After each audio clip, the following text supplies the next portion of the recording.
Hello, everyone, and welcome to Painless Universal, a conversation with myself and Welsh. Today, I'll be talking to Agnes, and Agnes is an amazing lady based out in Melbourne, Australia. Her work she does for people with sickle cell is unspeakable. She's been advocating for sickle cell in Melbourne, Australia, and all of Australia, in fact. Going on to setting on a sickle cell organization where she's the executive director. And she's advocated for sickle cell. She started as talk show host where she talks about issues around sickle cell. She's a motivational speaker for people with sickle cell, for them to understand the various issues they face.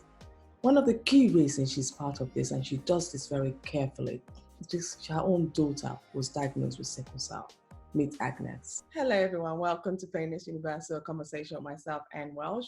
As I previously said in my introduction, meet Agnes. She is doing amazing work for people like myself living with sickle cell anemia, all the way out in Australia, Melbourne. Agnes, thank you so much for joining me today. How are you? I'm good, thank you. Thank you for having me. I've been looking forward to this. I'm excited. Thank you for having me. How is it? How is it out in Australia today, in Melbourne? Melbourne is not too good. So with the COVID, we thought we are getting rid of it, and life was sort of coming back to normal. And then just about 2-3 weeks ago, the numbers started increasing again, and we started off back in restriction about 32 suburbs. But as at yesterday, the day before yesterday, more suburbs came into lockdown, and that yesterday, the borders are closed with the other states as well. So we are full back into lockdown. Melbourne back to, I think, stage 2, where you can work from home. You can only go out for 4 reasons. Oh, wow. If you don't, then you'll be fined. It's very scary. Oh. So yeah, we are back into the way it was, and just scary numbers growing every day. Well, do take care of yourself, and please look after yourself out there. We will be doing the same out here in London, England. Yeah. But before we start, I just wanted you to give us a brief introduction of who you are, because I would love my listeners and followers to understand why I love you as a human being and all the work you're doing for people with sickle cell. But who are you? Thank you for that lovely introduction. Well, my name is Agnes. I'm in Melbourne, Australia. I came into this space where I'm even speaking to you because of something unfortunate happening to our family. About 11 years ago, our daughter was diagnosed with sickle cell anemia, and it's just been a very challenging road, but out of that came resilience and empowerment, and just where we are today. Instead of crying in the corner, which I did for years, I stood up and I had to do something about it. So that's how I came into advocacy work. As much as looking out for my daughter on the side, people didn't even know sometimes what I was going through. I was fighting for her life and her treatment, but I also took up the journey into advocating for others. So yes, I'm a registered nurse by profession, and but most of my work now is consumed into just sickle cell advocacy around the world. Yeah. Yeah, no, I know. I see your work, and it's so amazing. We don't just see it. You think because you're based in Australia, you're only doing it for the people in Australia, but I see your work, and I actually go to your tools. How did you first find out about your daughter being diagnosed with sickle cell? Was it something you knew about? Did you know about sickle cell before when it first happened? No. And how did you find out about the diagnosis? Because I'm just thinking, any new parents out there, when they first get that diagnosis, they're not quite sure. For Mm. you, how did you take it? How did you find out?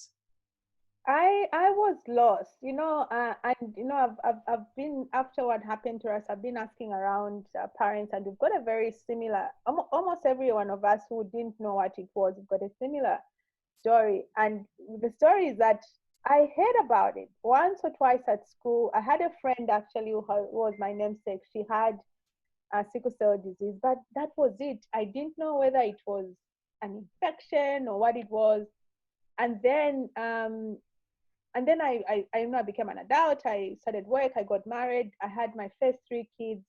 without knowing nothing about it, as myself being personally affected.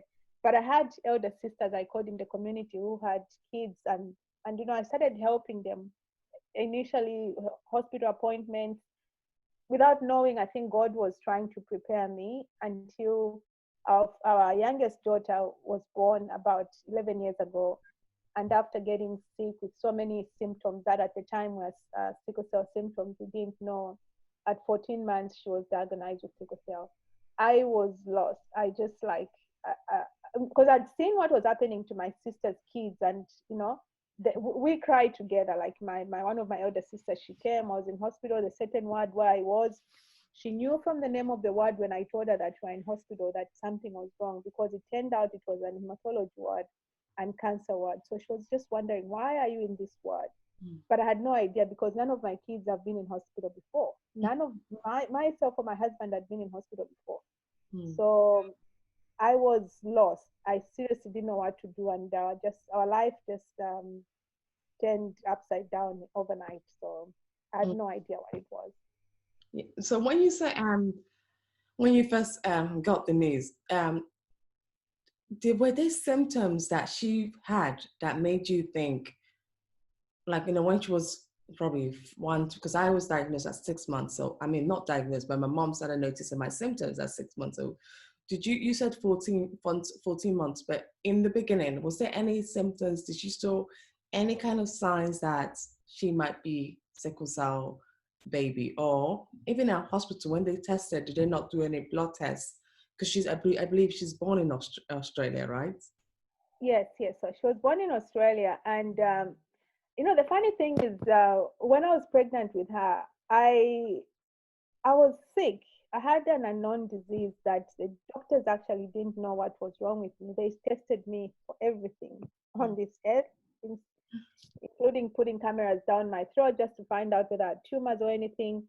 But um, you know, funny enough, after the trial and error medicines, I got better. Long story, I got better. But after researching afterwards, what I had was purely something like sickle cell symptoms, sickle cell crisis, because I was jaundiced. I was anemic. I had pain in my joints. My skin was hurting. I couldn't bath for a week because that's just painful. And then when they started doing trial and error medications, I got better. I gave birth okay, but there was just something at the back of my head. I kept asking that, but if I'm fine, what's wrong? Can we check the baby? And they said she was fine. So she started having funny symptoms from about 6 months. But at the time, we didn't know that there were sickle cell symptoms. And every time there was a reason. She had the hand and foot syndrome, but we thought our elder sister stepped on her. We went to the GP. It was actually, no, I think the sister stepped on her, because we both are healed. And then when she had a chest infection, again, we just thought maybe it's a cough.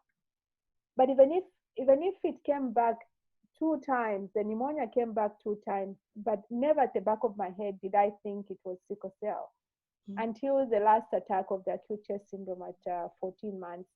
That's when we are told. Otherwise, she had those funny symptoms, and I came to know that these were sickle cell symptoms just because I I had to do something drastic. I was a business about the bank at the time. I had not knowing. I was reading, researching, and so I changed careers from being a banker to nursing. That's when I went and actually found out that all the things that she was going through, there were somehow sickle cell symptoms, and the doctors didn't pick them up. I kept telling them that, look, I almost died. Here's the life of the story of my life, but they never listened to me, and they only tested her to do a full blood test to check for the sickle cell when she was 14 months. Otherwise, all this time, they never listened to do a full detailed test. And in terms of the prenatal screening, when I was sick, they did pick up that I had the sickle cell trait, but I think the doctors were too much focused in finding out what was wrong with me, finding out whether I had AIDS or something, any other disease that, TB of the bones, all these diseases that they could think of. When the answers were right in front of them, they forgot to test my husband to see whether the baby was going to have sickle cell potentially.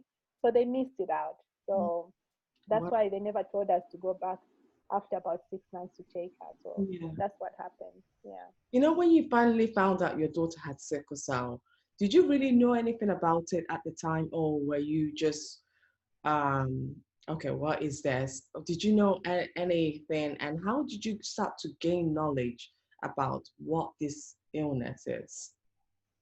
Well, so knowing in detail that there was no cure, that their lifespan, all those details, I didn't know. But I had an idea because I had this sister of mine I was telling you about. I knew that they were in hospital all the time, but I never took time to actually read. I was a banker working from 5 to 9. I had no time to go into fancy stuff to know what my kids' friends were going through. Mm, But when our daughter was diagnosed, now it became my business. Now I started reading on the internet all the time. Like I joined all these Facebook pages just to understand what it was. And the more I knew about it, the more depressed I got, the more scared I got for my daughter that she wasn't going to grow up, even maybe up to the age of 5. Mind you, I'd seen her almost at the blink of death when she had the acute chest syndrome. It was bad. She had the left lung collapse. She had fluids built up in her lungs. She was literally, if it was not in Australia, maybe unfortunately, if it's another third world country, I don't know that she was going to make it. But mm, yeah, so when we were told, then I started researching. Then I knew the seriousness of the disease that I didn't know before. mm. No, I think that's lovely, because I remember my mum, when she found out about me, she wasn't quite sure what to do. I think she just started asking friends, but she didn't really take it, oh, I should take it upon myself to start understanding, because I think at the time there wasn't much information out there. And Mm, so she just like, okay, let's go with the flow and see how we progress day by day.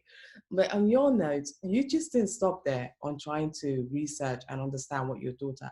You went on to set up an organization to help other people who are going through mm. similar things. So what brought that on for you to set up this organization to help people?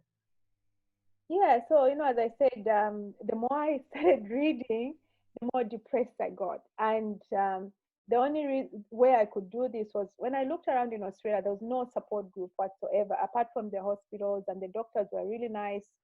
The hematologists, we had almost 24/7 mobile phone. If I had any questions, I would call. But there was no that contact. So I started joining Facebook pages, Facebook groups, just to find out what people were going through, but that made it worse for me. I just became depressed. I would cry all the time because of the things, especially in America, these people are going through, the names and the name calling, the labeling of people affected by sickle cell. So I did that for years. Then I decided that this is getting too much. I was just getting so much negative energy from all this, and you couldn't avoid. Facebook has changed now. Those years you could see almost everything. Not now where the sometimes you can even wonder like you know. So what I did was I came off all those, most of them that had negative energy. I created my own Facebook page, and for me, I created that for Facebook page as a way sort of to cope. Anytime that I got depressed, I needed to find maybe some information or some news to uplift me. So I'd look for information. Like I knew about gene therapy way back because I read that articles about gene therapy, about the bone marrow transplant, about other treatment options. So that's what I was looking for. I'd look for positive news. If I found you that here's Anne Walsh who's taking life positive, even if she has sickle cell disease, I would post that. I needed positive news to uplift me and to know that my daughter can still live a normal life, because at the time I knew that this is it. She'll never, get cured of the sickle cell. So that's how it started slowly. We started off with having a Facebook page to just raise awareness and just to uplift ourselves as a family. Wow. And you said something about the bone marrow. You started investigating that bone marrow transplant and all that. How did that prompt you? Because one of the things people might not know is that actually you went ahead to get the bone marrow transplant. This is something I've been very frightening of. My mom actually Mm, researched that and said to me when I was always very sick, she said, actually, I've heard about this bone marrow transplant.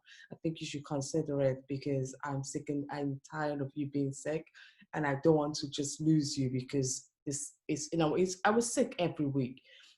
But I was so nervous doing that because I just didn't know, there wasn't too much about it. And how did you find the courage to say, I'm okay for my daughter to go ahead and do this? What brought that on? What success story did you even see that made you comfortable to say, I want to go ahead and do this for my daughter? Because I saw articles about it and I was really impressed, inspired you did this. Thank you, because it inspires me. But how did Well, you do it was a long, long, long process. Firstly, I tell you, at a scale of 1 to 10, when we were actually told, because at the time, mind you, there was a bit of negligence on the hospital's part. So they did everything to make our life easy. They tested us, they tested the kids. And then they said, out of all this, there's good news. The good news for you is that the only treatment for, or the only cure for sickle cell at the moment is a bone marrow transplant. And we found that your daughter, the third one, is a full match. So we can do a transplant at some point. And so we were excited, we had hope. But then we witnessed something very unfortunate in Western Australia at the time. The hospital tried to do a bone marrow transplant on a girl who had sickle cell, were very close. Unfortunately, she didn't make it. So for us, that was just a blow. Like we said, we would never, ever, ever attempt this. And it was off the table completely. We didn't even want to mention it. We even moved towns. We from the west, we came to the east looking for a better, because now we knew definitely our daughter is going to live with sickle cell for the rest of her life. So people said, no, if you go to Sydney, the hospitals and the doctors, they are really nice and they know more about sickle cell. And we just wanted a change anyway. There's so many things happening. So we moved to Sydney and it was off completely. We never even talked about it. And so with our daughter, she's one of those and patients whose journey was just so severe on her. We did everything: hydroxyurea, blood transfusions, red cell exchange, and every other time, especially the winter like now, we're always in hospital. And so one day I was in Sydney watching TV after work. I saw a news article or news clip on TV. I see this doctor talking about a boy who had done a bone marrow transplant on a boy who had aplastic anemia, very similar to sickle cell anemia. And so quickly I was like, oh, that's interesting. I quickly got her details. And the following day I emailed her. I was like, I saw you on TV yesterday. I've got a daughter. I gave her the history. She has sickle cell. I know we have a match. Our daughter is a match, the third one. But I was just wondering, do you have experience to do the bone marrow transplant with kids who have sickle cell disease? And then she said yes. And then I just listened to her accent. She was French, very nice French accent I like. She's like, yes, I've done this before in France, but I've never done it in Australia. Next time you come to Melbourne, come and see me, we can discuss. And it's not just an answer of yes or no. I know you have a match that's, going towards the yes, but we'll have to consider so many things. And she said, well, next time you come to Melbourne, come and see me. We started planning a visit for her specifically. And a few weeks later, we went and visited her. And so we went through the process. That was 2013. So imagine 2013, we ended up making the decision finally 2019. Because even if we at the time they said we couldn't do it because she just had so many other issues, and mostly the chemo was so aggressive on her, so we couldn't do it. But they said there's hope. She said there's hope, don't give up hope. And so we moved to Melbourne because we saw the light, but we didn't make the decision. We were still scared. So we moved to Melbourne, and after a few years, to make the story short, there was research happening in terms of the chemo. They had introduced the one that was what they call reduced intensity, not so much aggressive, especially for her lungs, which are damaged.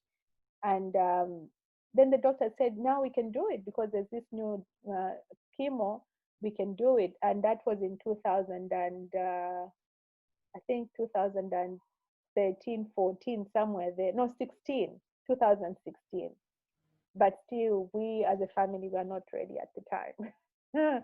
It was just too scary, what we had seen. And it took a lot of counseling, a lot of talking with kids and ourselves. And finally, we accepted in early last year that she could go ahead. And And that's when how. she did that, when she did the bone marrow transplant, how was her reaction? Were you able to see her immediately? How was that when she did the bone marrow transplant? Yeah, so when we asked her, because I said this was like a family meeting, the moment we asked her, we said, look, there's this treatment. Um, if you do it, and then before you could even finish, she said, if I do it, do I get cured? I don't have to take needles every month. I don't get to hospital every month. Then we said, yes. Said, okay, then I'm doing it. Just like that, I'm doing it. We're like, oh, okay, that was quick before mom and dad made a decision. um, so but over time she started researching and we started researching ourselves, and there was yes and no's and yes and no's, and then we finally accepted. Mm. um, the treatment itself was so smooth, but it was, I've said this over and over again, it was the most stressful thing I've ever had to go through my entire life. I lost my dad. My dad was sick when I was young. I knew at some point he was going to die, but I wasn't as stressed as I was. And I guess maybe it's because it's my own daughter. I was so stressed. I was crying all the time.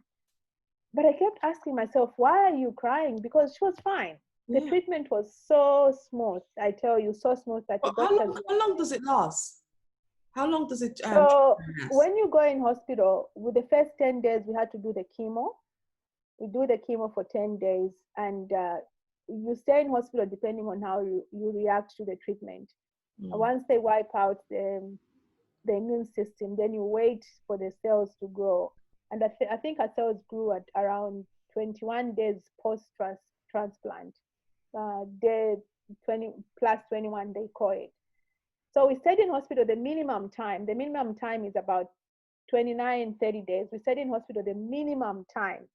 And we're only waiting we would have left, but they said, no, let's at least wait for the minimum time. Because Mm. she just responded very well, and we ended up just staying in hospital for 40 days. Wow. Yeah. Wow. And we've come back home and she's been perfect. And that's why now we are keeping her like an egg. But she said the moment 3 weeks ago or 4 weeks ago, when they went back to school, she cried, I need to go back to school. I need to go back to school. She went back for a week, but when the numbers for COVID started going up, we took her off a week before they closed schools. She's been perfect. I think also something that played a major role for us was also that we're very strong Christians, and we base all this treatment on God. Like we just said, it just felt right. Over these years, we said no. But at the time when we just said, guys, people that pray for us, churches, pastors, and it just felt right. We took her to healing places where they prayed for us. Even in the hospital, we're just praying all the time, Mm. and we believed that it was going to be okay. But Mm. at the same time, I'm just human, especially me. I would still I would break down sometimes just to, because I was just so stressed. Not that she was unwell. That's what I kept beating myself like, why are you doing this? She's fine. But I Mm. was just so scared that what if, what if? But This she came out. Yeah. Yeah, but this happened in 2016, right? No, no, last year. Last year. Wow. Last year. How has she been since doing that? If I'm no, okay, I probably can't do it now because of my age. But if someone is to do it now, what would they say? You've probably had a year to go through the process. How has Mm. she been? Has she been sick in any way? How is she doing? She's never been sick, and we thank God for that. Never. After the treatment, we had a few hiccups, but not major hiccups. She's never gone back. She's been perfect. She's done part of her immunizations. She hasn't finished yet. That's why we're keeping her like an egg. So she's been well. She's been well. We had issues with her skin. We're still treating a few bits. She's developed, I think, one or two spots in her body, a bit of eczema because of the chemo. Otherwise, she Mm. is perfect. She's never needed, because she used to have blood transfusions every 4 weeks, blood red cell exchange treatment every 4 weeks. Mm. She's never had to do that ever. She used to take, at the worst in hospital, about 20 tablets. She's only taking one. And that one is only because of the complications that she had during the sickle cell that are reversible. So that's why she needs to take that one tablet for the rest of her life. Otherwise, she is fine. She's growing. They've checked her. Everything is going normal. So she's Yeah, perfect. We just absolutely. thank God. I'm Yeah. absolutely glad you decided to do that, because I know as a child, one scary thing is constantly having the needles put into you, Yeah. and Yeah. especially when you have sickle cell, the vein tends to collapse, and Mm. there is she, blossom. Let's go on to your sickle cell organization. You still were going through this, and you're still maintaining, communicating with people with sickle cell, giving them the words of advice. How do you balance I being a know. mother with a daughter who had sickle cell, that was going through this turbulent time, going through all these trials, and you were still being strong, but at the same time, you couldn't leave the organization behind because these people were so dependent on you. How did you Yeah, balance that? I don't know, and I've told you that for me it's really coping because when I'm just not doing anything, I overthink. So the 40 days that you are in hospital, I took those 40 days to plan our official launch. When we met in December with the board, we are planning that we're going to have an official launch in June. And then there's like, no, we have to take into consideration because at the time they knew what was happening. They knew I was going to be in hospital. I said, yeah, I know. I'm going to be in hospital. We're going to be in hospital for minimum 40 days, they've said. And I'll live in hospital. We'll leave hospital about, February.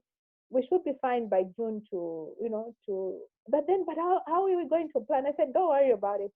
I planned the launch in the hospital bed with my daughter sleeping on this laptop, writing emails, doing invitations, catering, everything was planned.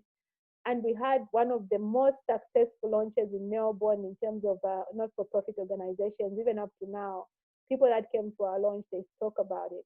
We had Mm. a morning launch at 7:30 a.m. in Melbourne. If you've never been to Melbourne, it's like London on the coldest weather. 7 a.m. around the CBD area near the hospitals. We planned for 100 people. We ended up increasing the number to 140 people who turned up to the launch. Mm. So I just felt I should get myself consumed in hospital because I was thinking too much. And I consumed my time planning, making phone calls and them. And we ended up, being an online support group, which we did for about 4 years, to now having an association registered in 2018. And then we had the official launch last year on 19th June, World Sickle Cell Day. And we straight on, we kicked off with our work. Actually, one of the things that people say, that means you're crazy. She was in hospital. We went for since 2014, we always take part in what they call Run for the Kids, is for supporting the hospital where she's always treated to raise funds. So we've been volunteers 2000 since 2014. Last year we left her in hospital. We went and volunteered. Wow. Went and volunteered, and we registered a name, so we got a T-shirt and a cap, and because we started off at I think 5 a.m. and finishes at 1 p.m. We went, volunteered, left her with one of our sisters, did our work, and when we were there, people thought we were lying. We're like, what are you doing here? And because we've known these people since 2014, so the teams meet again. I was like, what? My daughter is nursing. What are you doing here? I was like, she's fine. She's in good hands. Oh, that's Well, raising money for this hospital. So we went in hospital. Took part in the Run for the Kids. Went back to hospital, took her the T-shirt, and immediately after she was discharged, we went on straight into full mode of doing advocacy work, and that's what we've been doing since then. And the group is just going on. We started off with one chapter because in Australia we have 7 states, 5 states and 2 territories. We mm. started off in one state. We've now grown to 4 states, and 2 states are coming up. 3 states are coming up, Okay. and 2 states and one territory. Anyway, let me just say the whole of Australia is coming up. Yeah. So we are now have chapters in all the states and representatives in 2 territories where we don't have chapters yet. And Mm. the work is growing. Right now we are being recognized for the first time ever. A sitting federal minister, you know, had to give a word of comfort to people living with sickle cell disease, because we just reached out to him and like, it's about time that we recognize sickle cell disease. And he wasn't hesitant. He gave us a message what he's doing for people living with rare diseases, including Australia, including sickle cell, because sickle cell is considered a rare disease. And we had policymakers just 2 3 weeks ago, and it was World Sickle Cell Day, come on board. We've done so much in terms Yeah. of sickle Mm. cell patients' voice to be heard. So we are forging ahead. It's not a smooth road, but we are trying. We are trying to do our best. No, one of the key thing, and they were coming to our final question, but this one I have to ask because one of the key thing about sickle cell is that it's very challenging to raise awareness, raise funds for it. Mm, There's still that lack of knowledge about it globally, even though so mm, many people suffer from this deadly, deadly sickening, but overcoming positive, there's so many disadvantages that associate with sickle cell. People have mm, ulcer. And one other thing I really struggle with is the sense of finding funding for mm, people for the work you're doing. For example, you compare your work with other people's work, but you see the funding is always limited compared to others. How have you overcome that challenge, and what are you encouraging others to keep doing to understand the seriousness of sickle cell? Well, that's a major blow. Like I tell you, I can tick all 10 out of 10 the kind of work that you are doing, but in terms of funding where we don't have control, it's been a struggle. Mm, We are a formally registered charity with, tax purposes in Australia. Here they call it deductible gift recipient mm, certificate. Got that where people can claim their money when they donate to us. But it's just finding that those organizations to come on board, even the government itself, to apply for funding, that's been hard. But we say, you know what, that can't stop us to do what we can. We do most of the funding ourselves, and we try to encourage people to support us. But that's the hardest part. mm, I know sickle cell disease is one of those things that are one of those diseases that I feel has been neglected for years. People understanding this, the seriousness of this disease, and also just lack of awareness, even for people who are really at risk of having the condition itself. As I said, I started doing my own thing 2014, posting, news, if you come from this part of the world. And then just less than a year ago, my friends were like, oh my God, I didn't know that we carried the gene. We had our first child, the child has sickle cell disease. So people don't take it very seriously. And also just knowing that we are at risk, and this is one of the most common genetic disorders in the world, and most people don't know about it. So what we've done actually in terms of raising awareness, I haven't stopped at Australian Sickle Cell Advocacy. I've partnered with another friend of mine in Canada, Biba. I think she's one of the people that I connected you with. yeah. We've gone to go back to our roots. I'm Zambian, my Zambian background, and I think Biba is from Niger and other parts. She's got a mother and father. I don't know where they come from. So we've decided to go back to our African countries and get all the information that we get here in Australia or abroad. So we've got so many resources that we have, especially from America and the UK. Translate that information into the Zambian local languages or into the Nigerian local language, so that people that are at the grassroots level, those people that are really affected by this, because the majority unfortunately come from Africa, we will translate that information in audio if they can't read. But if they can read the local language, we are translating that information in their local languages, so that we can just increase that awareness. Because I know, I do feel 100% if my grandmother knew about this, or my mom, it's something that they would have warned us about. But Mm, people they don't talk about it because they don't know, and we can't blame them for that. It's mm, up to organizations like us, about individuals like us who've had this knowledge, who've had the opportunity to travel, and now we can take this back home. So that's what we are doing. We've created another association called Sickle Cell Disease Education Resources Initiative, where we're just getting information and translating it into audio and local languages for any country that we feel anybody can come on board. So I feel in the sickle cell world, there's still a lot that has to be done in terms of raising awareness.